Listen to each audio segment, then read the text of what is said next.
ഒരു മുട്ട 3 ദിവസം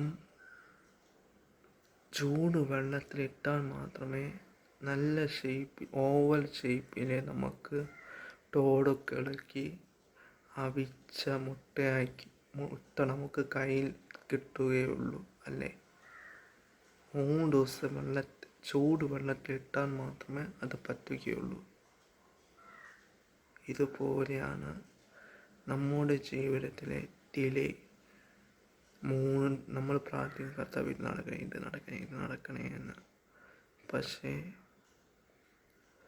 ചിലപ്പോൾ 3 ദിവസം കഴിഞ്ഞതായിരിക്കും അത് നടക്കുന്നത്, 3 മാസം കഴിഞ്ഞതായിരിക്കും നടക്കുന്നത്, 3 ആഴ്ച കഴിഞ്ഞതായിരിക്കും നടക്കുന്നത്, 3 മാസം കഴിഞ്ഞതായിരിക്കും നടക്കുന്നത്. ദൈവം മറന്നതൊന്നുമില്ല. ദൈവത്തിന് ഒരു പ്ലാനും പദ്ധതിയും നമ്മുടെ ജീവിതത്തിൽ ഉള്ളതുകൊണ്ടാണ് അത് ചെയ്യുന്നത്.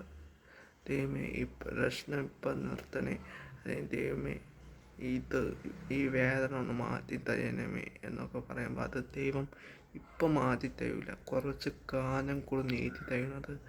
അതിന് നിനക്ക് ഉള്ള ഒരു പ്ലാനും പദ്ധതി ഉള്ളത് കൊണ്ടാണ് എന്ന് നീ മനസ്സിലാക്കണം.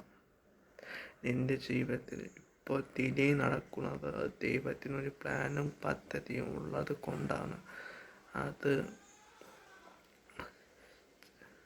ചിലപ്പോൾ ജോലിയുടെ ആയിരിക്കാം, ചിലപ്പോൾ എന്തെങ്കിലും മാരേജിൻ്റെ ആയിരിക്കാം, ഏതെങ്കിലും കാര്യത്തിനായിരിക്കാം. ആ ഡിലേ ഇപ്പം നിനക്ക് മനസ്സിലാവില്ല, പക്ഷെ ഒരു ദിവസം നിനക്ക് മനസ്സിലാവും എന്തുകൊണ്ടാണ് ദൈവം എന്നെ ഡിലേ ചെയ്യിപ്പിച്ചേ എന്ന്, എന്തുകൊണ്ടാണ് എനിക്ക് ഇത്രയും വേദന ദൈവം തന്നെ എന്ന്. ദൈവം ഞങ്ങളെ ധാരാളമായി അനുഗ്രഹിക്കുമാറാകട്ടെ. ആമേൻ.